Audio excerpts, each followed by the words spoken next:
আন্তর্জাতিক মানদণ্ড ঠিক রেখে স্বচ্ছ ও গ্রহণযোগ্য বিচারে পূর্ণ সহযোগিতা দেবার আশ্বাস দিলেন আন্তর্জাতিক অপরাধ ট্রাইব্যুনালের চিফ প্রসিকিউটরের বিদেশি পরামর্শক টবি ক্যাডম্যান। সকালে ট্রাইব্যুনালে এক ব্রিফিংয়ে এমনটা জানান তিনি।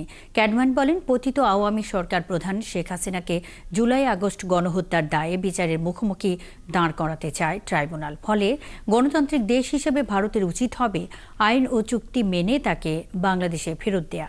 আরও জানাচ্ছেন সৈকত সাদিক। লন্ডন ভিত্তিক গার্নিকা 37 ল ফার্মের যুগ্ম প্রধান ব্রিটিশ আইনজীবী টবি ক্যাডম্যান। মাঠের অলরাউন্ডার আমি, আর ঘরের all rounder Tylox. Tylox toilet cleaner, clean মানেই টাইলক্স। 10 বছর আগে 71-এর মানবতা বিরোধী অপরাধের বিচারের সময় জামায়াতের আইনজীবী হিসেবে নিয়োগ পেয়েছিলেন।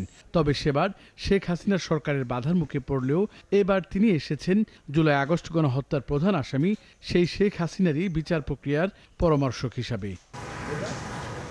আন্তর্জাতিক অপরাধ ট্রাইব্যুনালে এসে প্রথম দিনেই তদন্ত সংস্থার সদস্য ও প্রসিকিউটরদের সঙ্গে রুদ্ধদ্বার বৈঠক করেন তিনি। পরে মুখোমুখি হন গণমাধ্যমের। জানান, জটিল ও গুরুত্বপূর্ণ মামলার বিচার করা হবে আন্তর্জাতিক মানদণ্ডে। আরও কথা বলেন আইসিটি আইনের সংশোধন নিয়েও। What was very clear from my discussions with the interim government that অন্তর্বর্তী সরকারকে বলেছি, আন্তর্জাতিক অপরাধ ট্রাইব্যুনালে ন্যায় বিচার নিশ্চিত করব। আইসিটি আইন সংশোধিত অধ্যাদেশ আন্তর্জাতিক মানের হয়েছে, কিছু বিষয় আরও সংশোধন করতে হবে।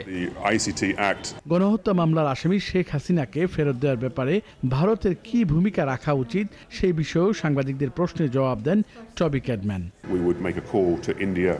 ভারত যেহেতু একটি গণতান্ত্রিক রাষ্ট্র, আশা করি তারা বাংলাদেশের রুল অব লর প্রতি শ্রদ্ধা রেখে শেখ হাসিনাকে ভারত থেকে বাংলাদেশে ফেরত পাঠাবে। এ সময় চিফ প্রসিকিউটর বলেন, আসামি পক্ষ চাইলে তারাও বিদেশি পরামর্শক নিয়োগ করতে পারবেন, তবে সেক্ষেত্রে বার কাউন্সিলের অনুমতি লাগবে।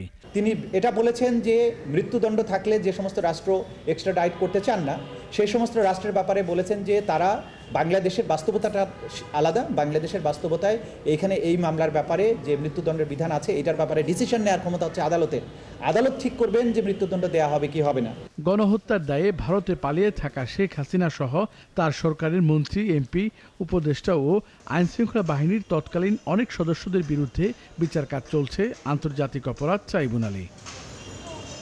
সৈকত সাদিক, 71, ঢাকা।